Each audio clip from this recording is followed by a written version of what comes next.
We are excited to be hosting this panel as sort of a conglomeration of the Extremism and Gaming Research Network, which I am Jessica White. I am a senior research fellow at the Royal United Services Institute, but I also co-convene the network with Galen. So we're here today to talk to you a little bit about this nexus of violent extremism and online gaming, and we'll explain sort of what we mean about this space in case any of you are not so familiar with online gaming. We'll explain sort of what we feel are maybe some of the harms that are possible in this space.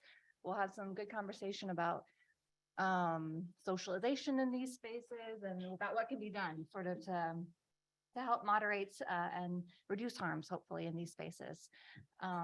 So I'm going to do very brief introductions to my colleagues here, and then everybody can sort of say more about what you're doing as we're talking. But as I said, Galen Lamphere Englund, who is the co-convener of the Extremism and Gaming Research Network with me. He's also got an illustrious history of projects in communications and research at the nexus of violent extremism, conflict, and tech issues. I'll go to Rachel next. Dr. Rachel Kowert is a research psychologist and the research director at Take This. She's got some great research on the uses and effects of digital games, including their impact on physical, social, and psychological well-being.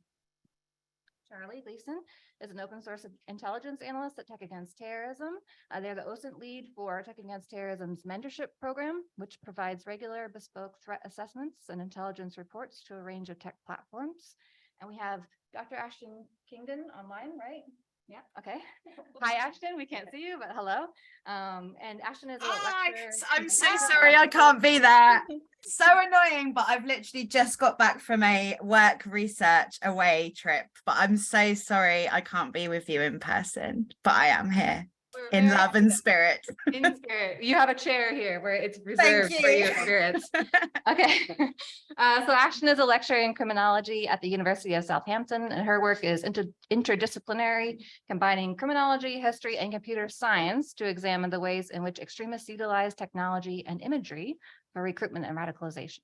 So we'll try and do sort of a brief little 10-minute bits each about some of the areas of expertise that we have individually, and then we'll have a great conversation and you can all ask your questions, and we'll have some discussion of sort of this online gaming space, because I know there's a lot of people in this crowd that come along to our meetings and are also part of the network. I'm going to take prerogative, I think maybe the first today, of being the chair and also being slightly a panelist, in that I'm going to give you a little bit of an overview before I pass to Galen. And we are, it's going to work, Maddie. Oh, yeah. Maddie is going to, we are going to publish this lovely paper, which is now online, right? Okay, very shortly, you will be able to find this online, which GNET has lovely partnered with us on getting this published. And it is basically an introduction to the space. So it's sort of, it gives a good overview of what we call the online gaming ecosystem. And I'll explain that a little bit more in detail. And then it talks about this typology of harms that we've been working on and what some of the mitigation efforts are. So if you have a boss that says to you, I don't understand why you want to participate in this Extremism and Gaming Research Network, why is it important? You can give them this and it will explain to them why it is important. Okay, so this is the reports, which will be forthcoming. Galen and I wrote it together. But it is really a product of much of the work done by members of the Extremism and Gaming Research Network. So the EGRN, as we lovingly refer to it, is a conglomeration of, we started out with mostly violent extremism researchers and research organizations. And as we went along, we found that there was so many great voices in this space. We've added in people like Rachel, who come from gaming psychology spaces and are rather newer to the violent extremism spaces. People like Charley, who come from organizations that are working to moderate issues in tech spaces. We have tech companies that come along and ask questions. We have governments that come along and ask questions.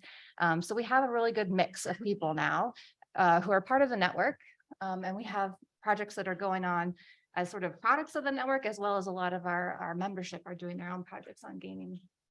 So this is just some statistics that might be new to you, might not be new to you. Gaming is a big industry, right? It's bigger than movies, it's bigger than music. I think a lot of people who aren't gamers probably don't realize the extent to which money flows through this industry and how many people. With COVID, of course, there was an uptick in gaming because people had to spend time online. I played games with my siblings halfway across the world who I couldn't go to see. So really there is an increasing audience, absolutely, for the online gaming space. And it includes the games you play on your phone. It includes the games you would play on consoles, on your computers. There's a huge world of online gaming to sort of dive into because it is a diverse space. I think there's often a tendency that we say the online gamer community as though it's one thing. It is most definitely not. There are 3 billion people that play games of various kinds. It's a very diverse space. There's a lot of ways to participate in it, which means that there's a lot of opportunities for benefit from it, and also opportunities to harm in it or to take advantage of it for harm. This is a little this is a graphic, if you can see all of it, of sort of what makes up. So I would say, if you think about the traditional use of ecosystem, you have organisms that are participating in the ecosystem, and then you have an environment in which they participate together. So if gamers are the organisms participating in the ecosystem, then the environment is all of these things. It's the games, it's the studios that develop the games, it's the publishers who publish the games, it's the hardware producers that produce what you need, it's the software producers. So there's so many elements, so many different industry elements involved in this. And so many, it's not only the games too, it's like the gaming adjacent platforms. So things like Twitch and Discord, where people have gone maybe historically to talk about their games, and they talk about gameplay, and then they form other communities within those spaces, because they might start with talking about a game, and then they start talking about everything else that's going on in their lives. And it's an open transnational space, right? So you can meet someone from anywhere in the world, and there can be great benefit to that. You make new relationships, form new friendships, and you're also going to be exposed to everyone's hates that they might bring to the space. There's, sort of expression in these spaces is very open to being both positive and negative influences in that way. This is a quick, I won't spend much time because we don't have tons of time. Am I pointing this in the wrong direction? Clearly, I am not the right person to co-convene the Extremism and Gaming Research Network because I can't figure the clicker out. This is a quick look at the numbers of how many people participate on these platforms. You can see Discord has the most, Steam, Twitch, DLive, PlayStation. So there's a lot of people. I mean, there's a lot of people participating on these platforms. I'll go through this one quite quickly. This is what we've seen as far as the rise, and this is from a poll our partners ADL did, our members of the network, sort of the increasing amount of hate that is prevalent in these spaces. It is increasing, I think we can say. Certainly toxic gamer culture has been a thing for a long time, but I think we're seeing that as it is perhaps in most online spaces, it is also increasing in the online gaming space. There is kind of a breakdown of what kinds of hate you might run into with these spaces. We see a lot of racism, we see a lot of misogyny, sort of different places reflect the hates that are local to those contexts. So in the Western European context, you might see more far-right content, you might see more misogynist content. In Southeast Asia, you might see more Islamist extremism or Buddhist extremism, all different types of extremism, and they tend to reflect the local context. There are gamers all over the world too. I think that's something that is often sort of overlooked as to how widespread the use of games are. This is another just quick chart showing sort of the percentages of who have seen this material, who has been exposed to it as they were playing games. You can see this is quite a high percentage of people who have been exposed or have seen evidence of these types of hate and extremism in the online gaming space. This is a typology of harms, and I'll just sort of let you look at this, and then Galen will go into more detail on this with his presentation. But we sort of tried to break it down into something that was consumable, and putting it into 6 categories. And they overlap some, everything doesn't fit perfectly into these categories, but we definitely know that violent extremists produce new games. They produce their own games for different reasons. They produce modifications that they put into games. They use gaming cultural references to attract a crowd or to communicate well. They use games as a mode of communication. The chat functions in games as a mode of communication. They use gamification, so making something like a game, making violence like a game, to spread the violence further. They use sort of the platforms for different reasons, different purposes, and then they finance money. They launder money through the gaming spaces. These are all areas where we definitely need more research and more evidence, but we know that they're happening, and we sort of need to figure out more of how much they're happening and how can we help them not to happen, these bad things. So there are a few efforts that are going on, obviously, within the industries. They have trust and safety teams. There are other networks that deal a great deal with safety by design, which is where gaming designers themselves are working towards designing games to mitigate these harms. And we'll talk about more of this, I think, as we go through with what everybody else is talking about. Oh, sorry. And then with preventing and countering violent extremism, so I come from the field of violent extremism research and counterterrorism, then you can see that gamification of PCVE efforts of these types of programs can help, because it's more engaging. If you play a game, if you're trying to reach a certain crowd and you can produce a really well done game, you can make it more engaging. Teachers use gaming in schools to make education fun. I think that PCVE could take a lesson in sort of how to gamify it and make it more engaging, especially for certain crowds. And then sort of there's a lot of efforts happening already to use the online gaming space as a positive outreach tool. There are police departments that play esports with communities where they've had a historically difficult relationship to build trust. So that it may not be about violent extremism, but it builds trust with that community, and it encourages a relationship where that community can then feel confident coming to the police and having conversations about difficulties. So maybe I'll leave it there, which was very quick, sorry. But you can sort of wrap up if you want about the future. I'll pass it to Galen. Okay. I'll take the mic pass. Where are we at here? Priority areas. So I'll skip through this a bit. At the EGRN, fundamentally, we've sought to try to understand the ways in which gaming and gaming adjacent platforms have been used and exploited by extremist and terrorist organizations. We also had to understand how that varies across geographies, across ideologies, across group dynamics, and across different online platforms and ecosystems. Let me dive into a couple examples to get a bit more concrete. I will give a content warning here, again, somewhat similar to Mustafa in last panel. This isn't the most graphic of content, but there are some symbols that are concerning, some iconography they may not like.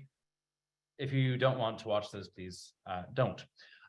When we run this in a longer briefing, we actually do interactive dives through some of these online sites that are a lot more disturbing, but we'll try to keep it just as a top line here instead. ISD a couple of years ago did a couple of really interesting reports covering dynamics across specific platforms. Those included live streaming platforms. This is where esports stars traditionally have used the ability to broadcast video while they're playing games. These have been exploited by a variety of typically far-right actors to live stream their attacks and gamify them. There's also live streaming platforms that serve a far-right niche, right? Where you're trying to find a very specific, generally more of a fringe audience. And those have much more provocative content on them. They're less moderated, and they're also used for financing these days. Game distribution platforms are also massive in the space, aren't discussed as much because people assume they're just a place where you can buy games. However, many game distribution platforms are also multi-purpose. There's social spaces as well that have chat functions, that have chat rooms, that have the ability to file share through them. So a lot of gaming-related platforms and sites are actually multi-purpose. They're not single use, and there's a misconception often that gaming spaces are not social in their nature. If you come away from this with nothing else, please remember online games are social spaces where socialization can happen, for good and for bad. Gaming adjacent platforms and chat platforms are somewhat similar in this regard, right? You have the ability to exchange through a variety of media and modalities. Let's go back to the typology. If we think about bespoke video games modifications, this is a short preliminary overview that I put together for this paper of about 30 designed video games and modifications by violent extremist organizations and individuals. This kind of covers the gamut. The earliest one up here is from 1999. It was originally made in London by a group looking at questions of violent jihad in the Middle East.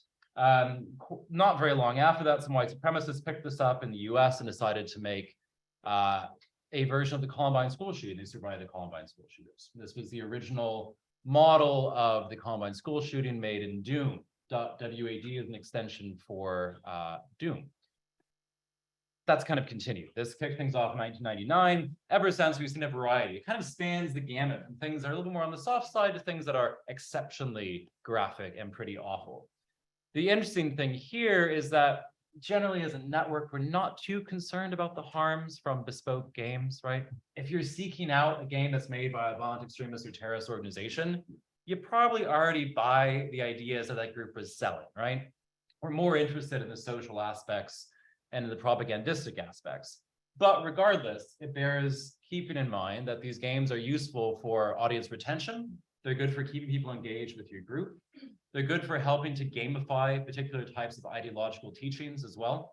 And they're also very helpful if you're trying to reach an audience that might be interested in your ideas, but they don't necessarily know where they're going to go with it.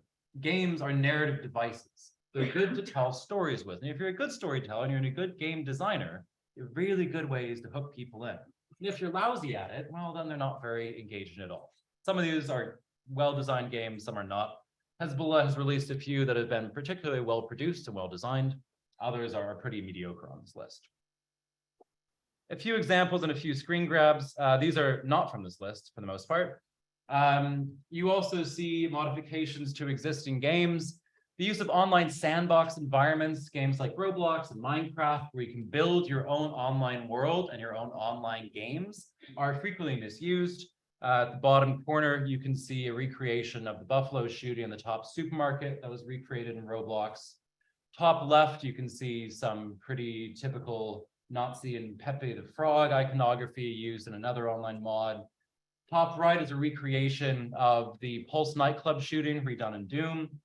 In the middle is Dawn of ISIS. It's an ISIS play mod for Arma 3, a popular milsim. This is still available on Steam. You can get it for free online on a major platform. But inside of it as well, the Dawn of ISIS one is interesting because you have a lot of discussion from group members supporting their allegiance for Daesh inside of the game, and then go on to download it.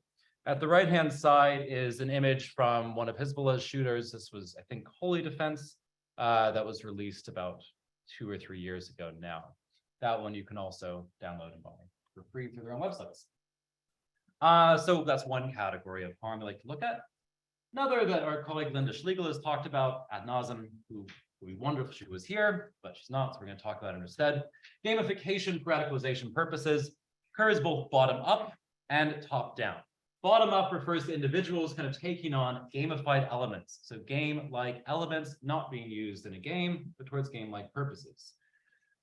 The primary area of study of this has been looking at live streamed attacks, but also gamified elements inside of those attacks. The use of helmet cam footage emulates first-person shooter games. Why? Because gaming is pop culture. It's aesthetically appealing. If you want to appeal to a younger audience, you want to use the pop culture elements that they find helpful, that they find as sexy, as young, as cool, as hip, things that I am not, right? So things that are useful to bring into this are gamifying elements for aesthetic purposes, as well as for the practical purpose of engaging your audience. This is from Captain Thorlifson, kind of extended over the last couple of years for a few recent attacks. The manifestos that often accompany these attacks include gamified elements. They include Easter eggs that you try to find. They include things for your audience to engage with. From a marketing point of view, it's really quite good, to be honest. It's quite effective. The quote from the right from the Bratislava attacker refers to the live streaming of the Christchurch attack. This was a major point in his own radicalization process. He enjoyed that live stream and found it was particularly engaging. The Buffalo attack, for example, was recreated both as a gamified attack, but afterwards was recreated as a game by different followers. So you see the gamification extends after the initial incident to continue to be used in a pervasive way to engage group members.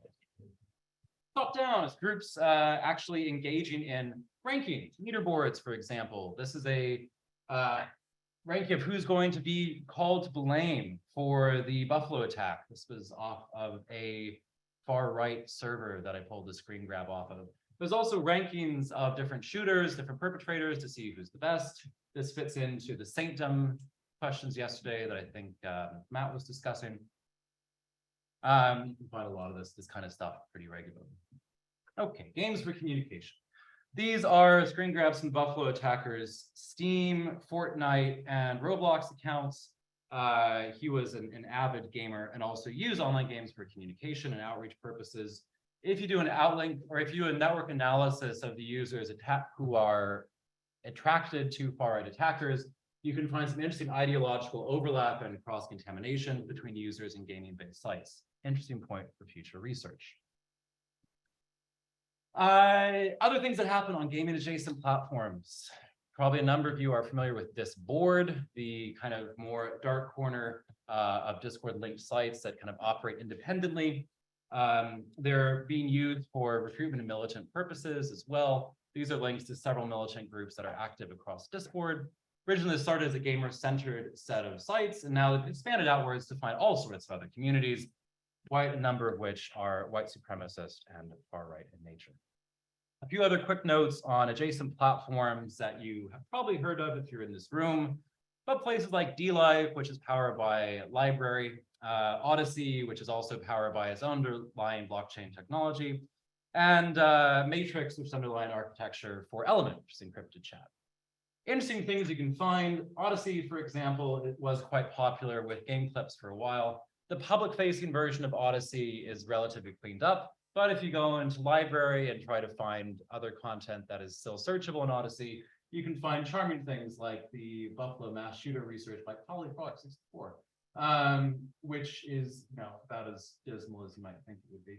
But the proximity between gaming-related channels that cross over into ideologically inspired about extremist channels is quite popular. Lastly, and this is very under-researched, if any of you are working on this, let's have a chat, but the ability to finance and money launder through gaming and gaming-adjacent platforms is a clear loophole for exploitation that has not been fully closed yet.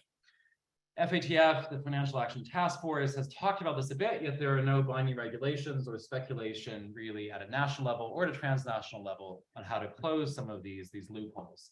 AML protocols, by and large, do not apply, despite the fact that microtransactions through the like of Fortnite or Roblox or other platforms are estimated to reach nearly, what did I say here, 6.7 billion by 2023.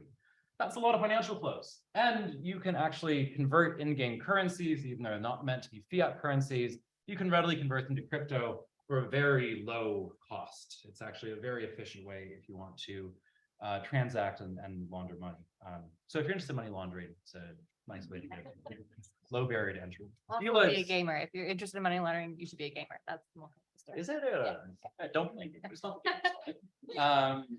Point number 2 of this lecture, it's not the gamer's fault, it's not the game's fault, but there are a lot of exploits that can happen. DLive is interesting here because you have a cryptocurrency that's linked to DLive you can actually channel through. And other sites like Kiwi Farms, popular with the far right, like to use crypto donations, so you can actually take crypto donations, make them to DLive, and the DLive channel can actually funnel them through to Kiwi Farms.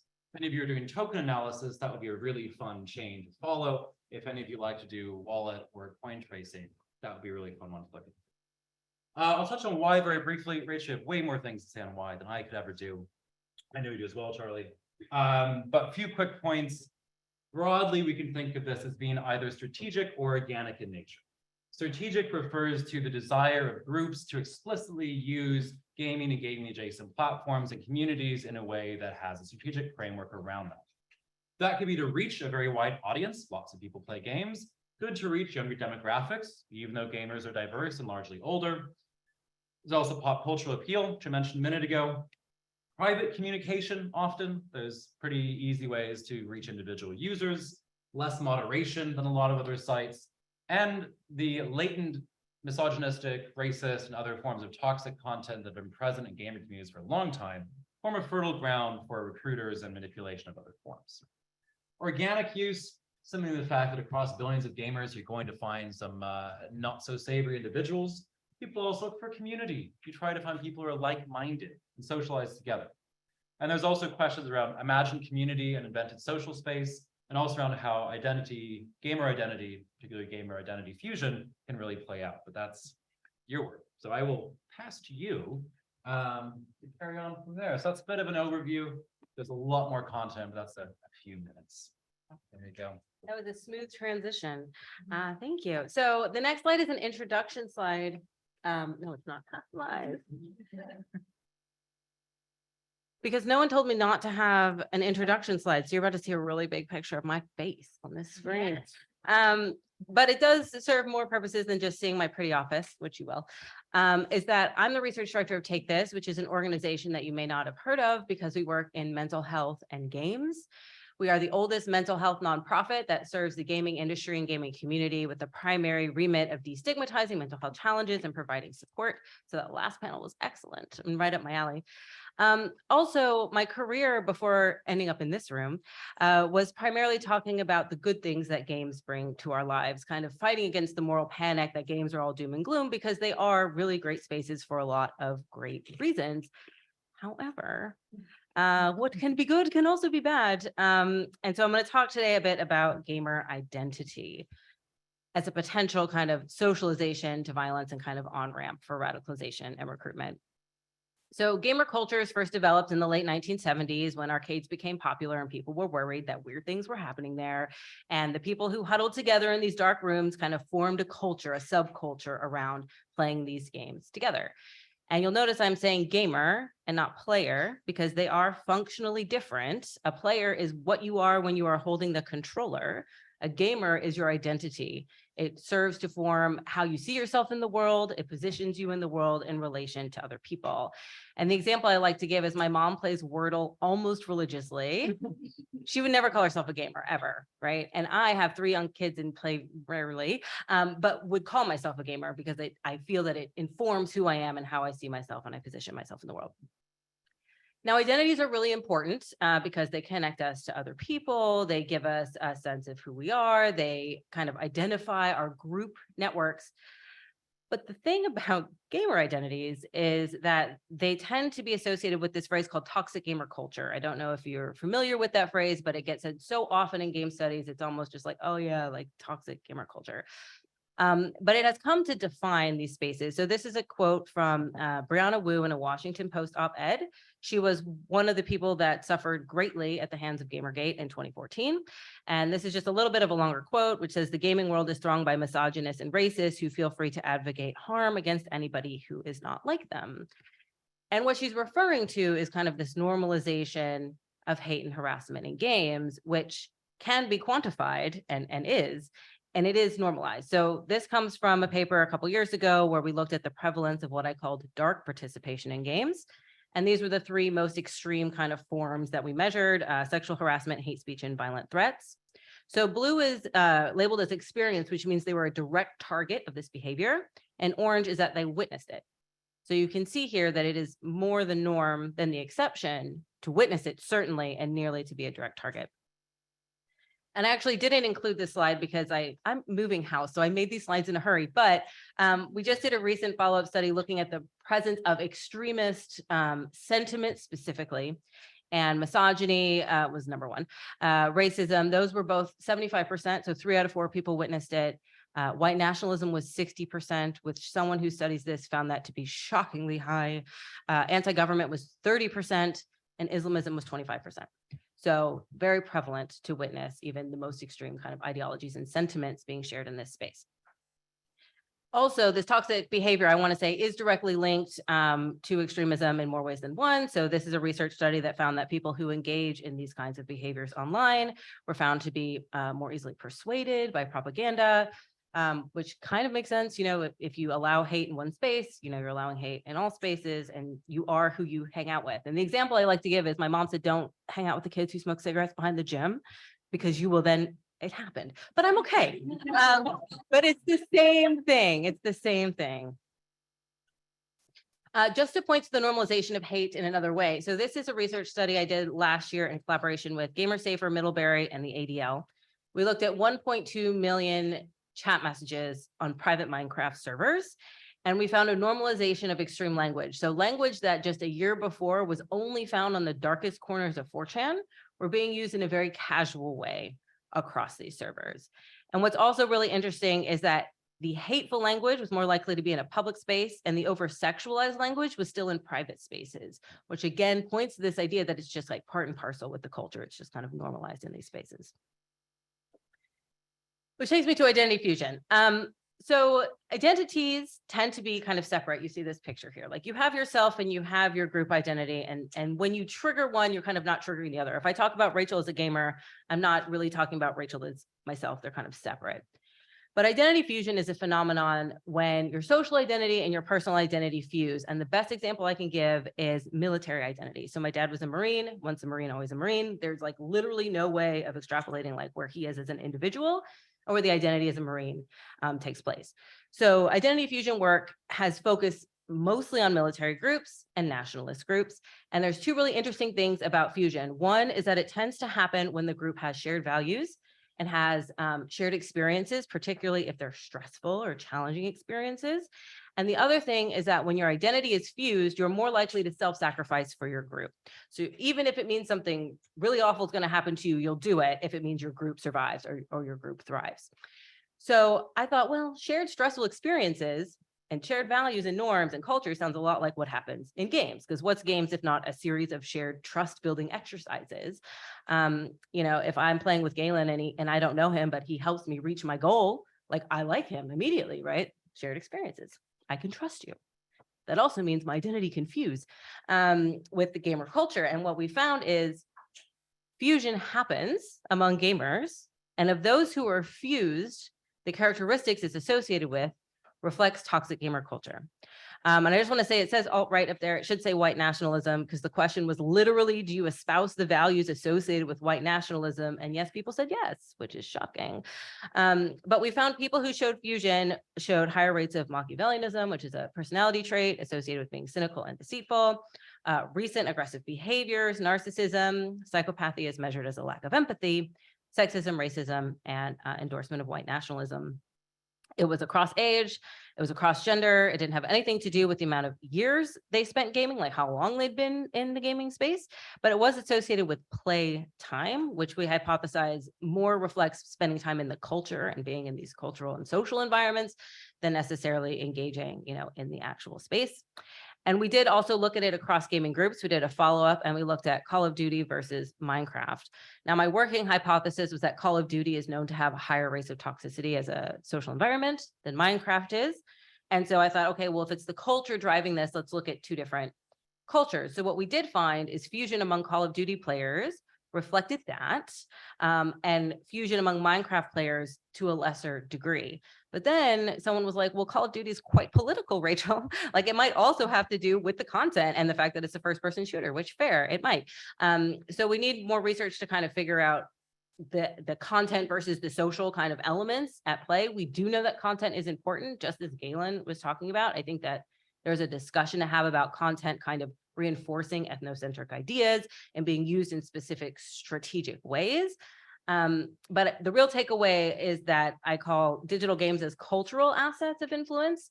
So people are bonding over the culture and then leveraging that to further radicalize. And I just want to leave with one example. It was a research study from Daniel Kohler, which I saw that you referenced. They looked at police reports of two 14-year-old boys who had been successfully radicalized in online games. And when they looked through the police reports of what had happened, it is exactly how we would hypothesize. They met on Roblox. They played together with someone who didn't mention anything ideological. They said, I like this guy. He's helping me do stuff in Roblox. They moved them to a Discord that was populated by people who had more extreme ideological views. And they used that to on-ramp them into radicalization. They encouraged them to make memes. Then they encouraged them to act behaviorally. They asked them to do the Hitler Nazi salute at school, which they did. And in the police report, it's interesting because the boy said, I didn't actually want to do that, but I did it because the group asked me to do it. And I like playing with them and I want to be part of the group. Then they asked them to commit violence. They asked them to punch somebody in the street, I think is what they asked. And they were like, actually, that's one step too far, which thank goodness that they realized that was one step too far. But for every one person who realizes that, how many people don't? So on that note, I will pass it over. I think let's go to Ashton next and then we'll come to you. Oh, sorry. And for those online, please feel free to be putting your questions in the Q&A box, and everybody else be thinking about what you want to ask. think I can just start screen sharing. I don't know if Maddie's on the other side there. Okay. Can everyone see this? Yeah, we can. Marvelous. One sec. Everyone see it? Looks good. Marvelous, thank you. Thank you so much for inviting me. As I said, I'm really sad I can't be there today. I feel like I'm cursed with GNET conferences because last year I had COVID and couldn't come either. But it's so nice to join you virtually. So I'm going to be talking to you a bit about my work on gaming aesthetics. Most people that know me will know that I'm obsessed with imagery. That's where the majority of my work focuses. The way that imagery acts as an accelerator of radicalization. So a lot of my work around this space focuses also on this concept of alt history. So this is the far right's interpretation of history based on cherry-picked facts. So quite often what we see is that present day far right movements look to an imagined past in which Europe was considered pure as the basis on which to reconstruct an idealized future in which their imagined white ethno-state will flourish. So I've got some examples of some propaganda that kind of demonstrates this. So I really look quite a lot at Assassin's Creed. So I'm going to be talking about Odyssey and also Valhalla. So some of the images that we see, I've picked some of these up from VK, from Gab, and also mainstream sites as well. A lot of the things focus on this idea of going back to your roots. This is very linked with Blavatsky's idea of root races. So we go through these kind of population cycles, beginning with the Polarians, going into Hyperborea, Lemurians, Atlanteans, and then we're eventually in the current root race, which is the Aryans. And the golden age of this is considered to be ancient Greece and Rome. I'm going to talk a bit more about this as we go through. So we see a lot of imagery based on the artwork of Assassin's Creed Odyssey that focuses on this narrative. I've used the image at the top left to show that, okay, so this is a picture from Telegram, the Europa Invicta Telegram channel. So this is the kind of image-based arm of the identitarian movement, just to show that it's not just coming from the grassroots, it is coming from organizations as well. They are also picking up and using this artwork to advance these narratives. We also see a lot of traditionalism. And I want to specifically look at the images that they choose to use when they are pumping these narratives out. So the sculptures, if you've heard me speak at EGRN meetings before on this, you know that I'm obsessed with ancient Greece, Rome, the Middle Ages, and sculptures were not white, they were polychromatic. And Assassin's Creed actually does a super good job of showing that if anyone's ever played it. But you will see that the far right will constantly just pick the sculptures that are white. And this is really to do with the aesthetics of whiteness that we see consistently. And this equation of white marble with beauty, which is very much coming from the Renaissance and not from antiquity, is this dangerous construct that basically continues to influence white supremacist narratives today. And we see this manipulated in the imagery quite often. The image that I love to use is one that I saw in a community. Again, some of you from EGRN might have seen me show this one before, but this idea of back to the warmth of Rome. So this is actually a play on a song called The Flight, which is basically the main song that is used in Assassin's Creed Odyssey. Anyone that has played it will know as soon as you hear it. And it actually says back to the warmth of home. And in the comment sections, they basically pick up on the fact that they've made this mistake. And the image is very clearly ancient Athens, right? It's ancient Greece. It's pretty obvious that that is not Rome. So whilst it was an error, it actually works quite well for this narrative of kind of cementing ancient Greece and Rome together and then idealizing these epochs as things that they want to build the foundations on. So basically what we're seeing is that propagandists aren't actually just celebrating these ancient cultures, but they actually act as code words. So a lot of the work I did in my thesis was building this argument that Western civilization is now a dog whistle, right? Standing in for race, just as we saw this with the Southern strategy when crime started to stand in for race. Western civilization is very much a part of that now. And ancient Greece and Rome and the video game examples of this, which are glamorized, right? The most kind of beautiful and aesthetically pleasing of them are used to push these cultural narratives that these are the epochs of classical, artistic, and also cultural achievement. So these artificial historical constructions that they have in their narratives anyway, reinforced through these video game memes, becomes a meme for also glorifying masculinity and also whiteness. And again, pushing this idea of being a Western civilization that we need to emulate. I'm not going to talk too much about Assassin's Creed Valhalla because I did a GNET insight on this quite recently called God of Race War. So if you are interested in that, check it out. But the far right are obsessed with the Vikings. They use the history poorly, and that is saying it as politely as I can. The Vikings weren't white. Viking is a verb. Shout out to Siraj Lakhani, by the way, if he's in the audience, because this is very much built upon our work that we have been doing, where we're basically arguing that this concept of racialized medievalism seen in Viking, Assassin's Creed, Valhalla propaganda is drawing upon this imaginary past Scandinavian mythology that the Vikings were this kind of fixed community of white superior beings, which is completely historically inaccurate, but it helps them build this idea, again, cementing back in with the Western civilization. Now, we also see this with the concept of the heptarchy. So I've seen memes around Assassin's Creed Valhalla that also focus on Anglo-Saxons, but I've spoken about this less. But what we really see is the use of these concepts in imagery to help reinforce this troubling idea that comes from the Middle Ages, histories about nationalism and nation building. So specifically references within imagery to the heptarchy, so the Anglo-Saxon kingdoms that once ruled the territory that we now call England, is super popular. And basically the argument is that this area is what became natural England. So that's the core of its creation, which is a disturbing narrative that has come out. The game has reinforced this again, the glamorization of Wessex in the game, Alfred the Great, things like that, trying to make England as this kind of monolith in time, something that is permanent and static, which links back into extremist ideas of nation building. And what we see with these narratives is that white supremacists who argue that medieval Europe was white, which is, again, historically very inaccurate, clinging to this idea that the notion of a pure Anglo-Saxon race, which helps with this fantasized masculine warrior culture, loosely based on the inhabitants. And we see this through the specific screenshots and artwork that they choose to use when they are pushing these narratives about being united, right, as one, as this static nation. And again, it's very much become a dog whistle.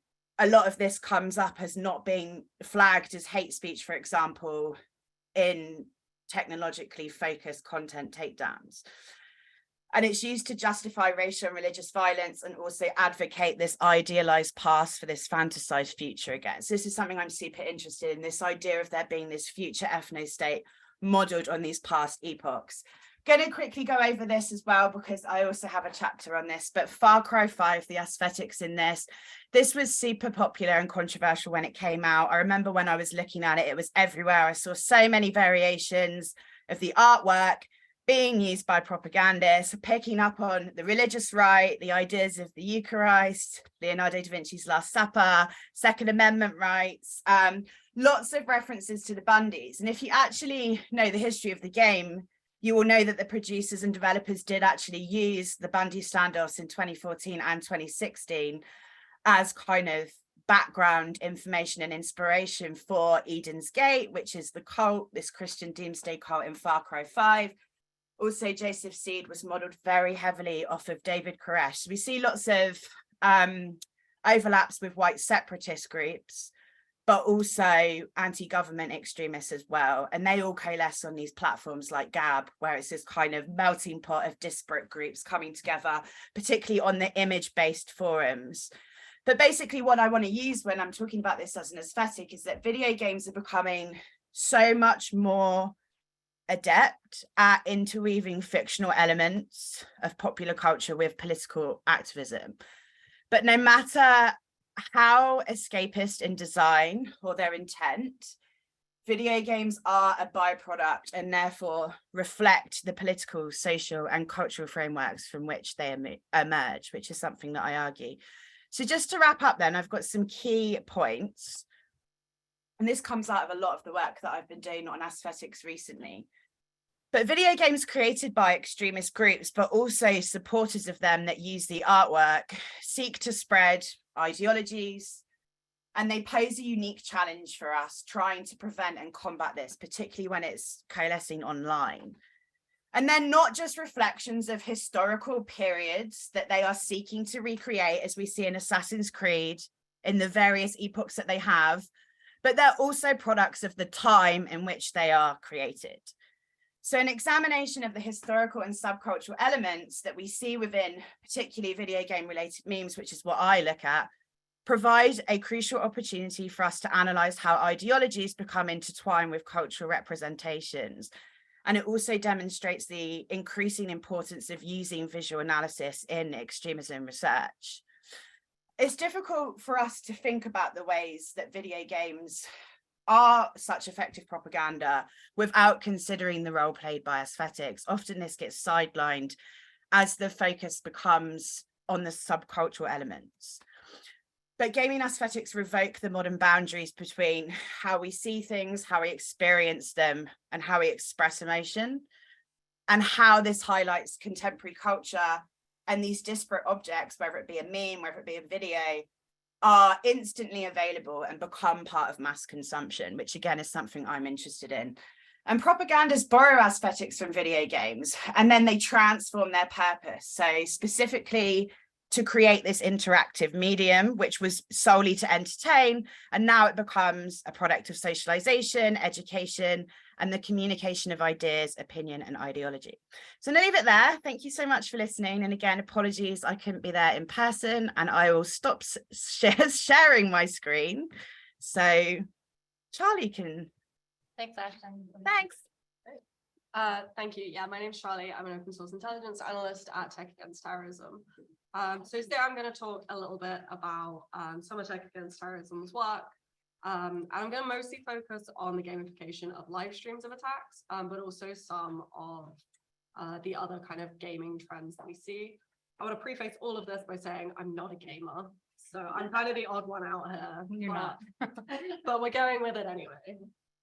So yeah, Tech Against Terrorism, our main goal is to disrupt terrorist use of the internet, and we take a really holistic view in doing that. So we've got some of our partners and some of the people that we work with on the screen. So in terms of, is it that button? Yeah, point. I think that's what I was doing. There we go. So in terms of gamification of live streams, like we've kind of already touched on slightly, there's a couple of main goals why live streams of attacks are gamified. And it's a communication method, but it also provides that really interactive experience for users. So it's really key in radicalization and recruitment into these violent extremist movements. And one thing that we've been noticing is that while we see a lot of gamified versions of some attacks, you'd kind of, I don't want to say expect, that sounds bad, but like the Christchurch attack, it's quite prominent, the amount of gamified versions. But we also see some much more niche attacks, ones that maybe aren't as praised so much in especially far-right violent extremist communities. So you can see here, we've got, for example, the attack in Uvalde last summer, the Norway attack, that was obviously quite a big one, but didn't have a live stream. So this is just a user recreation of how they, I guess, expected the attack to happen. There's obviously been documentaries and things made about it. So it's using imagery and scenes from that, as well as pictures from police reports and what have you, to actually make this user experience that just didn't exist in any other form before. So they're really key in how, especially far-right violent extremists operate online in terms of communicating with each other and interacting a lot more personally with some of this content than you would get with perhaps just a video or through messaging channels or things like that.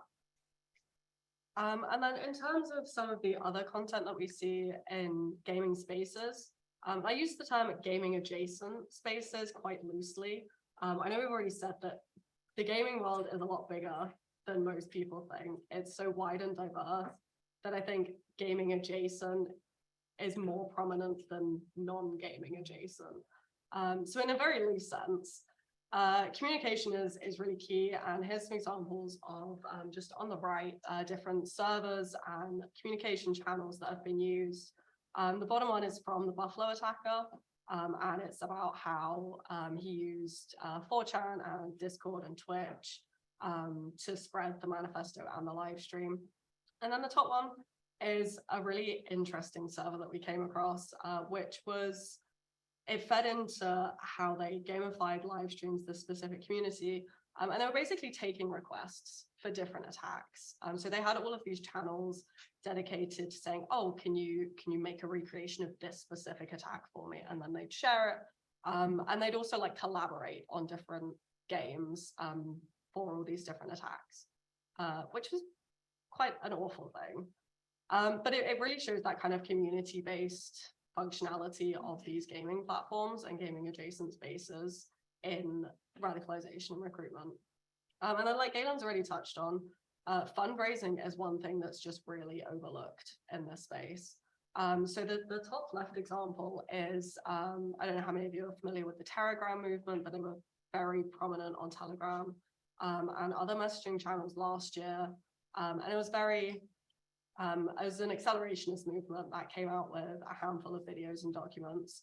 But this top left example is one of their most prominent videos that we found on a like gaming video platform that was actually for sale. You could only view it if you paid for it. So it's a really interesting way that they're creating funds to then be used to either make more propaganda, or it could be for funding offline attacks or any other activities.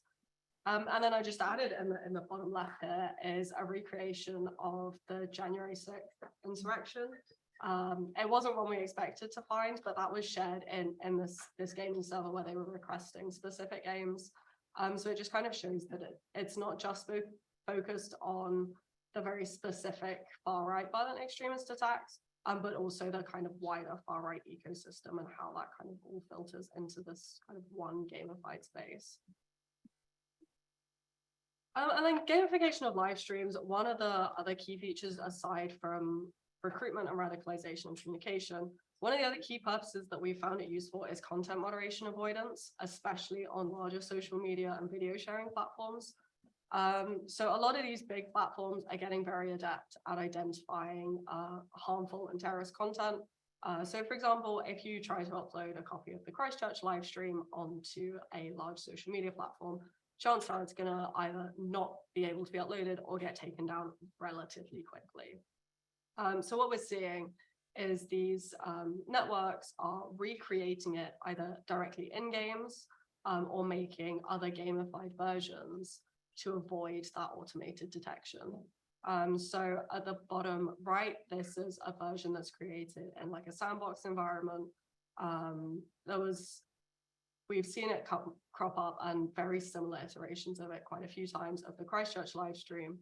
And it's quite a simple way that they've avoided the automated detection, but it's almost a shot-for-shot remake of the live stream. So it's not like they're deviating massively, but it's incredibly similar. We also see, so at the top right, this isn't just me saying that Call of Duty is terrorist content. That's not what that is. But that was a copy of the Christchurch live stream that had the Call of Duty logo just pasted at the beginning and the end. The rest of that was exactly the same, like shot for shot, start to finish, the whole thing, just with that logo added on. Yes, it changed the like automated, I guess if you're a big tech platform, it would change the hash of the content, so it's not going to be automatically flagged. But also, if you're a content moderator and you come across that and you're not really familiar with the video, you might think, oh, actually, maybe this is just something from Call of Duty. Maybe I'm not a gamer, and this is just what games look like nowadays. Because, like Galen said, using the headcams and the way that the attacks are committed, it's to give it that gamified sense right from the outset. So it's a really simple yet complex way to avoid content moderation, especially on larger social media platforms, but we are seeing it on some of the smaller ones as well as they get more adept at identifying the like really overt content from the get-go. And then something else we've kind of touched on already. I could change the slide. This thing really doesn't like this. I didn't like Thank you. Yeah, one thing we've slightly touched on already is the like sanctification of attack perpetrators in a gaming sense. So one screenshot here, just the one on the left, I think is perhaps a bit more relevant to this conversation. It's basically a kill sheet for the Buffalo attack perpetrator. So it's got things like stats of how many people they killed, how long the attack took, all things about what equipment they used and things like that. And it's something, this was actually shared in one of the Telegram channels. And it's basically a way for these communities to compare attackers and to rank them in terms of how effective they are at carrying out their attacks. And giving it that gamified sense, it really downplays the effect of what those attacks have on the communities. And it just makes the radicalization process, I suppose, a bit easier because it takes out the realism of a lot of what is happening in, for example, the live stream. It's a bit more palatable for some people to digest. And then I just wanted to finish off with one little bit in terms of content. I've spoken a lot, and I think all of us have, about far-right communities, but its gamification of terrorism online isn't confined to just far-right communities. This is just one example of this. Was an Islamic State bulletin. They come out like basically daily at this point. And it's just an update on whatever any of the Islamic State groups have been doing. They're normally accompanied by pictures. Sometimes they're just text. But this one is just a gamified version, very simply made. It probably took a person a good 5 minutes to make, of that Islamic State content. And it's something that, while like official Islamic State outlets aren't seeming to be that interested in, a lot of the supporter networks are increasingly using more complex and diverse technologies to not just avoid content moderation elsewhere, but also to appeal to new audiences. So like we've seen already, gaming platforms are incredibly attractive to young people. So by making gamified versions of propaganda, it might appeal to younger audiences than you would get elsewhere online. So I will finish very, very briefly on a couple of the things that Tech Against Terrorism is doing in the gaming space, as well as the wider online ecosystem, to just try and stop terrorist exploitation online. So the Terrorist Content Analytics platform is a platform that we've built to identify and alert verified terrorist content online. And this does include gaming and gaming adjacent spaces. So we have currently made, and you can ask my colleagues, they probably have a more up-to-date number than me, about 25,000 URL alerts of terrorist content online, which is a massive amount, but there is always more every day. So we're currently expanding all of the work that we're doing to include new groups, new ideologies, and building an archive to support researchers and content moderators. So that is a very cool platform. If you have any more questions about that, always happy to answer. And then in terms of supporting the tech sector a bit more closely, especially on the policy side, we have our knowledge sharing platform, which has repositories of terrorist logos, symbols, words, phrases, basically all you need to get started on moderating terrorist content online. And we're constantly expanding this. So if there's any tech platforms in the room that don't have access to this, just come and speak to us and we can sort you out with it. But yeah, so that goes for our support basically for all platforms, including gaming spaces. I will leave it there, but happy to answer questions on anything. Great. Thank you, everyone, for your contributions. Does anybody want to shoot their hand up in the air? Yeah, okay. We'll do a few in the room and then we have a few online as well. Maddie, are you? Yeah, you were definitely fair. Sorry, Maddie is our do everything person here. Center person.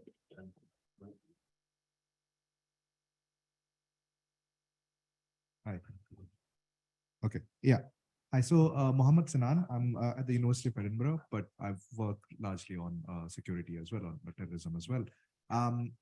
This was a fascinating panel in general, and I'm just going to throw out a question to everyone on here because I'm very curious.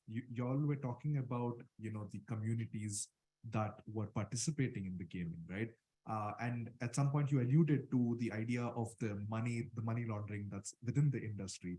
I want to understand, because it looks like there are a lot of these games that are being produced. So there's obviously an ecosystem to produce the games itself, which is obviously the funders, the ones who are coming up with the ideologies, the coders, and so on and so forth, right? So has there been any research on that as well? Or have I missed it? I'm not entirely sure. So that's just something I want to talk about, or I wanted to ask you about. And the second one, quickly, I came across, a bunch of 15-year-old kids back home in India who, and everyone loves Fortnite, for example, right? And I think Fortnite starts, that's one of the gateways to not in a negative way, but there are obviously huge connections from there. And at some point I realized Andrew Tate, for example, is a big discussion point over here for a lot of these 15-year-old kids, right? And I was just wondering how we look at the idea of radicalization through gaming as well, because for a lot of these kids, this is not like, oh, this is a bad thing. This is a part of their growth, so to say, or their trajectory, so to say, right? So, I mean, it's a very confusing concept to me. And I was just trying to understand if anyone has any thoughts on that within the panel. Thank you so much. Yeah. But I have so many thoughts. Hold on to your thoughts, Rachel.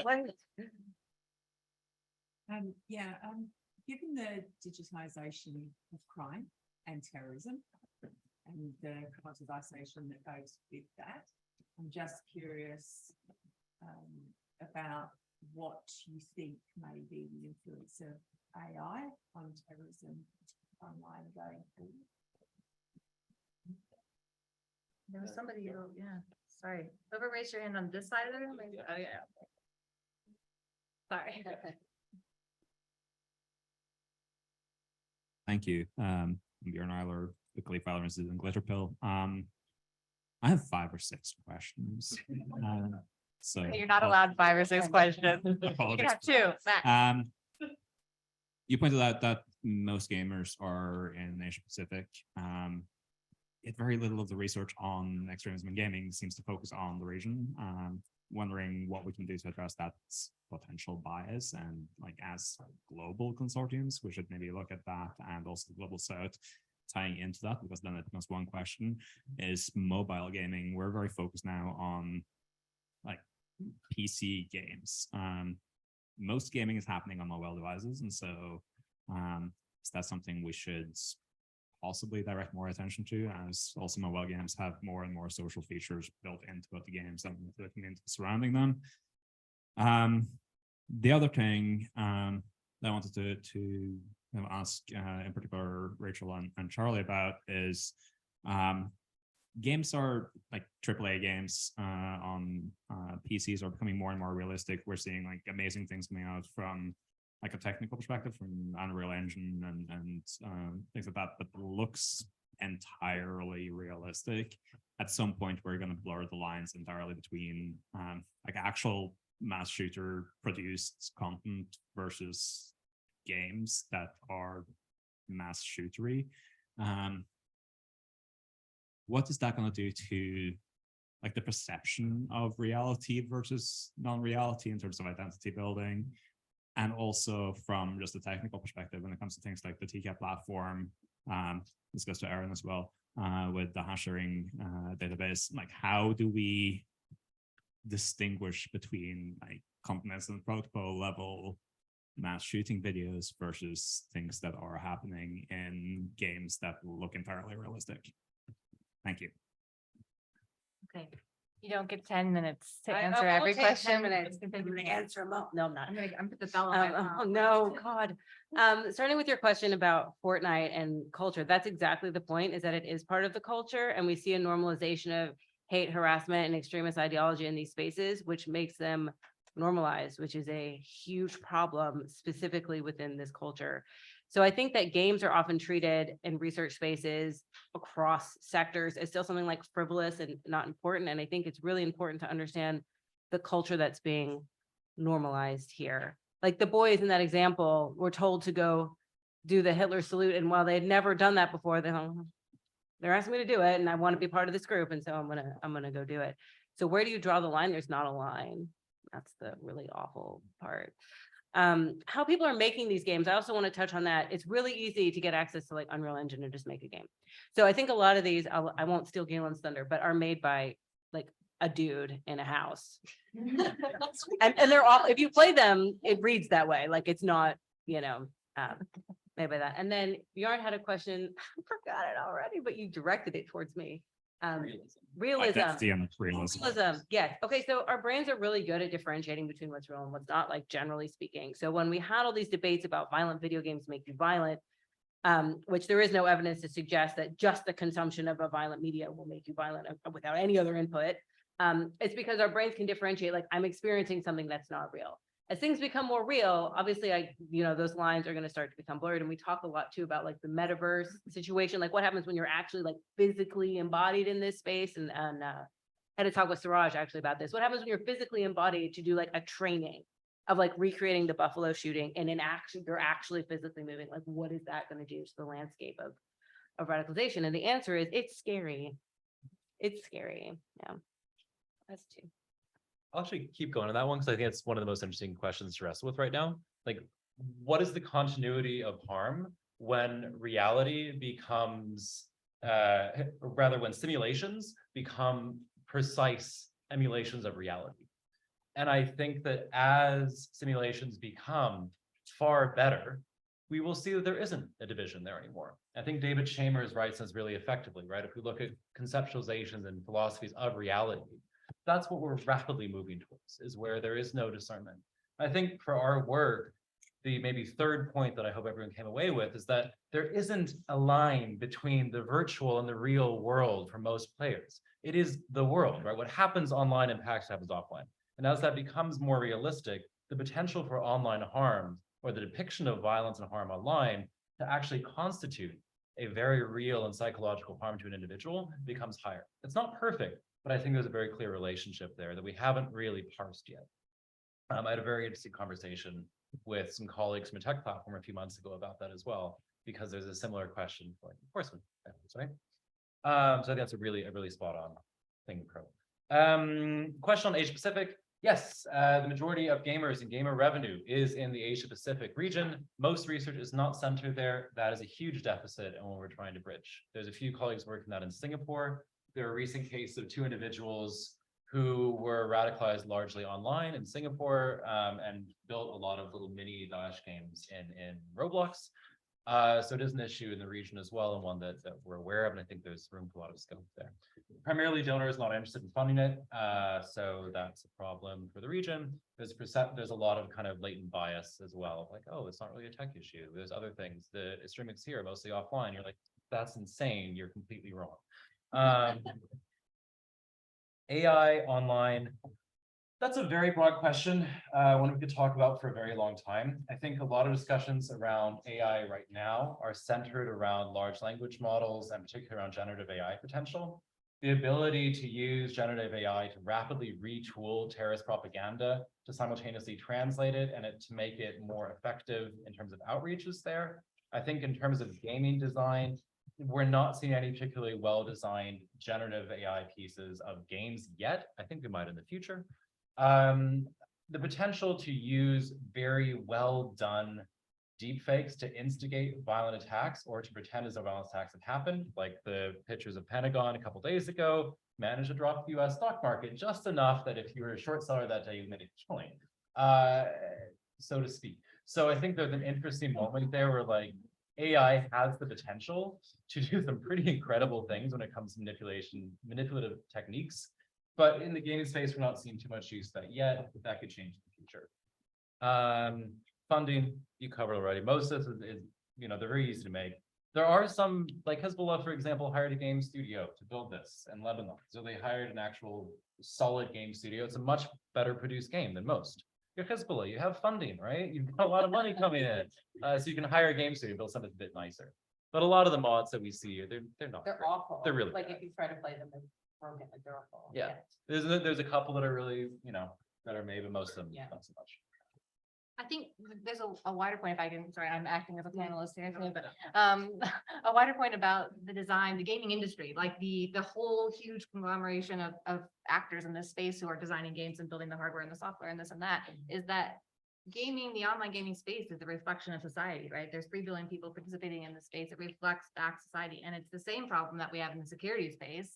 If we allow our security institutions to be patriarchal and we're reflecting back these sort of norms within our own culture of the institutional culture out of which we're all working, the gaming industry does the same thing, right? If you have a game studio where all your gaming designers are all reflecting, you know, one race, one gender, one this, one that, there's no diversity in these studios, you're going to get misogyny and racism and everything feeding into the games and the way that they design the narrative, the characters you can play as, the skins you can wear, all these things, you know. So I think it's also a challenge for the industry itself to think about. I just have to Yeah.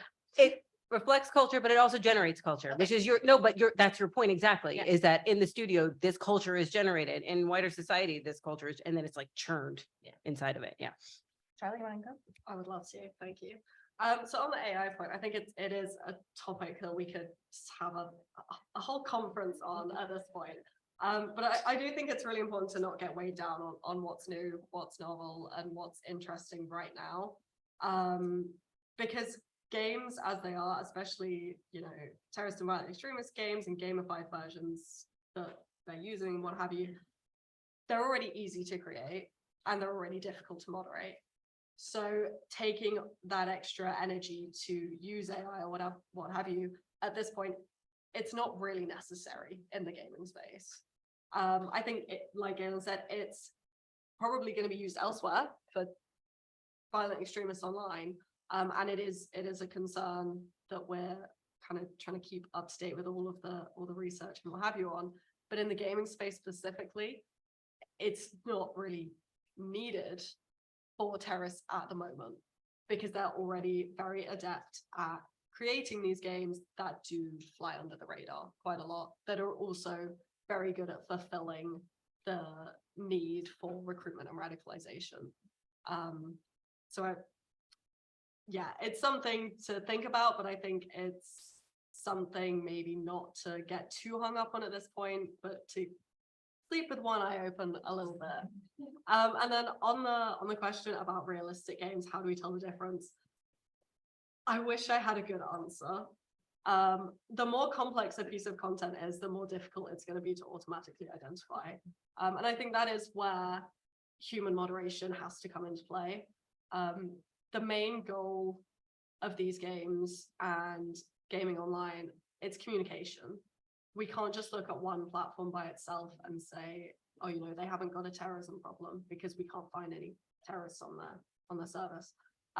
Taking a whole ecosystem approach, seeing who's going where, linking between platforms is going to be the way to find these games. Because if you have, let's say, a version of the Christchurch live stream that's a gamified version that they've altered, it might look super realistic even if it's not. But if people don't know that's what it is, it's not going to fulfill that need for radicalization and recruitment. So looking at where it's coming from, who's interacting with it, is probably going to be the easiest way to work out whether or not someone needs to moderate it. So taking that kind of whole ecosystem approach is going to be easier. And funding tech platforms to keep their moderators is going to be a good thing to do at this stage, just to throw that controversial take out there.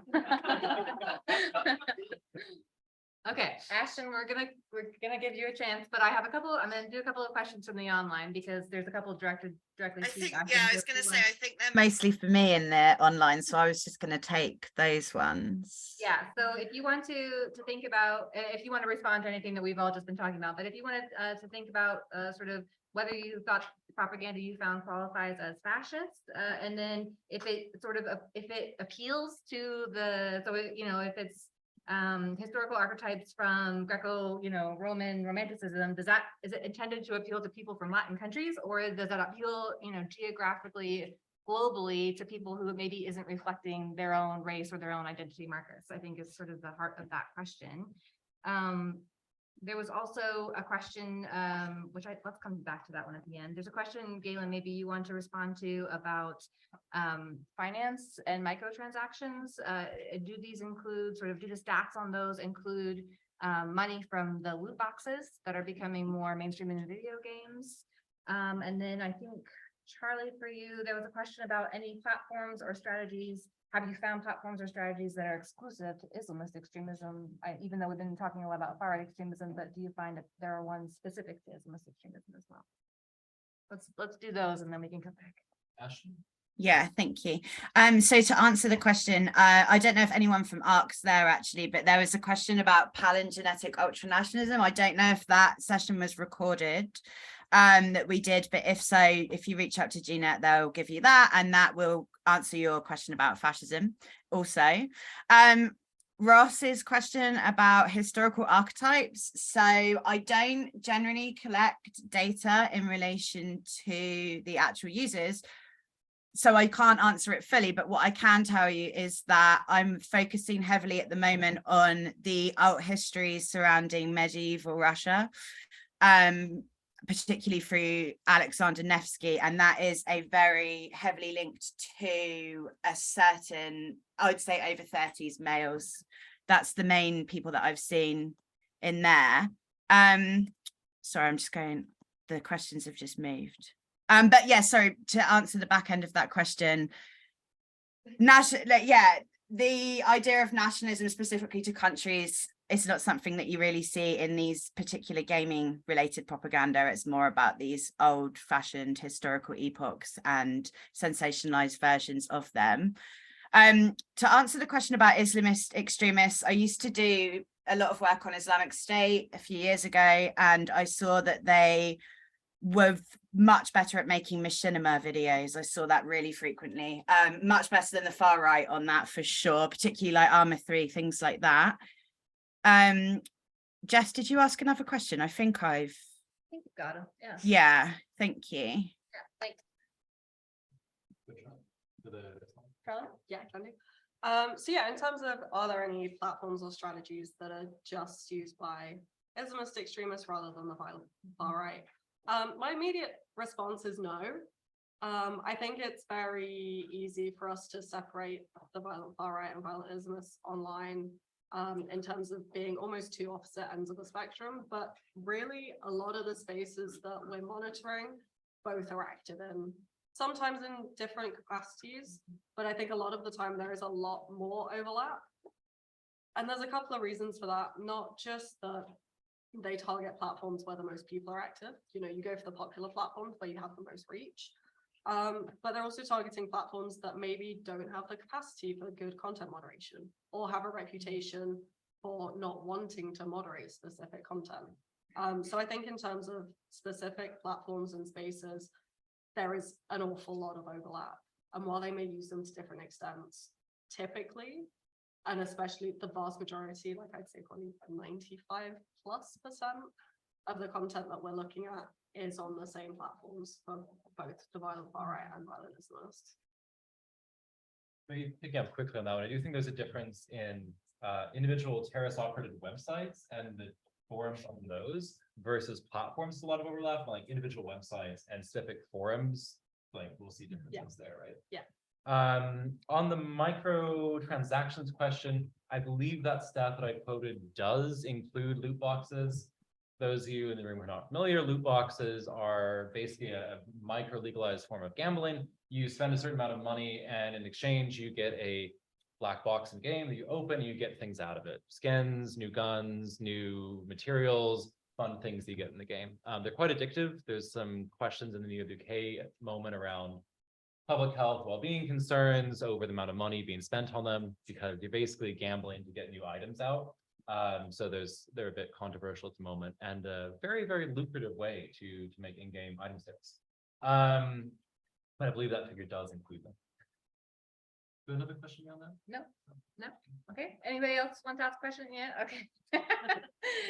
Okay, Petra one. She's up in the corner. And then they've been waiting to launch their question. Thank you so much. So I have two questions. One of them I think will mostly be for maybe Rachel, Galen, Jessica, if you want to tie into it, and then the last one will be for all of you guys. The first one being the recent leak of US military intelligence documents. It happened, of course, in a gaming space and gaming community. And I was wondering if you can talk about what the significance of the fact that these documents were leaked in a gaming space and into a gaming community, what that means for the socialization process, what that tells us about the identity, and the community building, I guess. And then the last question, which is for everyone, we, I think, talk a lot in the gaming and extremism, of course, about games or not games in a negative way, but we tend to talk about the negative of radicalization, of violent extremism, and how games can be a vector for bad. Can you maybe talk a little bit more about the positives that gaming offers? I planted her in the audience. But yes, just a little bit about the positives of gaming, how it can be used as a force for good, and how we can use it PCVE, examples from different partners. Yeah. Thank you. Menso Hartford, ICCT, and we're also a proud member of the Extremism and Gaming Research Network. So hi, everyone.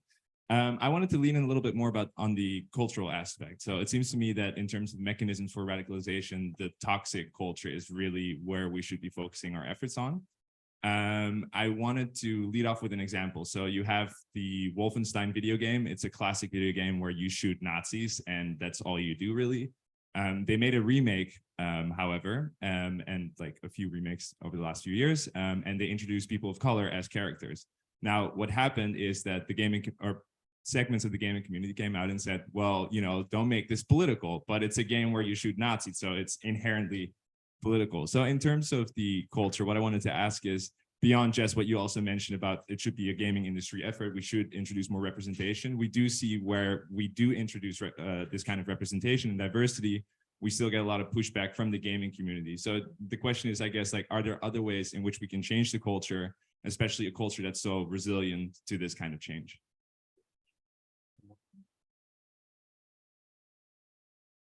Thank you. You've spoken about gaming as a tool for radicalization. Is there any evidence of it as a tool for attack preparation? So whether people use games to desensitize themselves to violence, or simply use games as a vehicle to transfer bomb-making manuals or any advice on attack planning? Thanks. Okay, if we have a lightning round of answers on these questions, then we'll have a couple more to wrap with. You So. can go to lead first. Yeah, okay, so the Pentagon leak is, of course, interesting in several ways. My other hats, I talk a lot about far-right extremism and security forces. I talk a lot about gender dynamics of these spaces. It all kind of came to an interesting conglomerative effect with this story. And I think, you know, evidence is still emerging about this particular case, but I certainly think that there is an argument to be said that the community that this gentleman found in his gaming space was an influential factor in, you know, in sort of why he chose to leak classified documents. It certainly seems that he had adopted that sort of gamer community as his identity, sort of it maybe resonated with his military identity, it resonated with his wider worldview, but he found with that community enough of an identity fusion that he was then willing to compromise his commitments to the US government, to the US military, to take these documents and leak them in diaspora. And whether that was due to him trying to show off to his friends, whether that was due to him trying to protect them in a way, whether that was due to many, many, many factors, I definitely think we can say that the specific sort of I don't know, effect of this gaming space is different to like social media engagement. It is different. You can build a strong bond with Rachel. We're always talking about. I'm always quoting Rachel when I'm talking about this. But it is a very dynamic community, and it is. I think we all need to recognize the benefits and dangers of that, in that sort of that it can be such a strong thing where you form such a strong commitment to an online community that he has maybe never met any of these individuals, that he was willing to betray his commitment to people he in real life was seeing every day. So we have a short insight out about this. that if you're interested, you should read. There's some news pieces in there that put it elsewhere. I went through a lot of the leaker's individual profiles and a lot of the games and sites that he was particularly involved in. And it was interesting because there was overlap with several particular games that are very popular among far-right community members. That's not to say that that was his entire motivation, but there is a cultural milieu around several of the games that he was really involved in, which are actually not very common titles that do seem to overlap with kind of what happened in the actual server where he ultimately decided to start exchanging these leaked documents.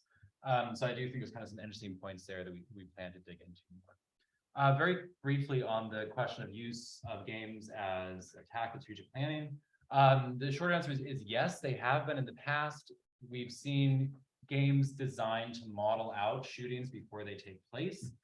Relatively uncommon, but it does happen. Games can be useful for doing pre-attack planning.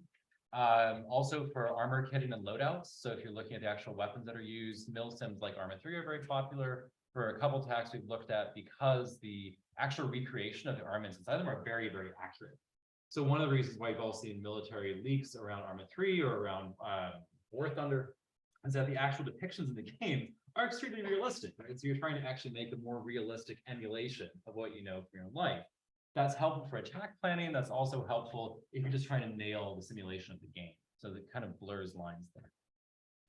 Games for good. Yeah, there's huge potential to use games for good. You'll talk all about that, I know. But like the actual potential to engage in normative and behavioral change in the communities around specific games is tremendous, right? You can make positive changes in community practices and behaviors. So I think there's a lot of work to be done. How do you change online behaviors, not through censorship, which is what content moderation is fundamentally, but through changing the normative and community practices in a game. And there's enormous potential there to make a more positive, inclusive environment through things like mentorship, through things like bystander intervention training, through things like online street work, the social workers and gaming spaces. There's lots of really cool approaches that kind of get beyond the cudgel approach of just banning and removing content, which serves a good purpose in many places, but it won't solve the problem. The problem is behavioral, the problem is societal. Okay, you're not allowed to answer anymore. Well, Nicola is saying time to finish. So Listen. those were excellent last words, Galen. I can't answer all the questions, but you make a good point about prepping, not so much prepping about attack, but games are not just used for radicalization. They're also used for mobilization and organization, which is something we didn't talk about. I talked about it at GDC last year. There's work on that on the internet. I recommend it. Wolfenstein 2 is really interesting because they also did the Punch a Nazi campaign to get ahead of the release, which was really good at getting ahead of the, I know, I see someone lighting up. It was great. It was a tweet about like, Nazis are bad, punch a Nazi, like to put the narrative ahead of the game coming out. And it was amazing at kind of like breaking that ability to use that space for the dissemination of propaganda. And one last thing I want to say about social relationships, I was talking about culture and identity, but what's really clutch when it comes to understanding games is that friendships are different when they form in games than they are in other spaces on the internet. They form faster. They lead to higher levels of self-disclosure in a short amount of time. They're longer lasting. They're not like these diffuse bonds you tend to form on the internet. They're rated as close emotional and social bonds, which is what makes them so dangerous in this sense, as using that as a leveraging point. I'm going to shut up now. Can I just add to what Rachel was saying? It was "Make America Nazi Free Again" was the Wolfenstein tweet that went out with the screenshot, and and it was the backlash to that about how can you use a political slogan in your because it was the developer, right? It was Bethesda Network, I think, that tweeted that out. So yeah. Okay, I'm sorry. I'm sure there's many more questions, and we have many more questions in the online that we didn't get to. I apologize. I will say this in wrapping up, that the Extremism and Gaming Research Network is an open space. If you are interested in this, feel free to come along and join us. There is this paper that will be available online. We're gonna do it tomorrow. Okay, all right, tomorrow.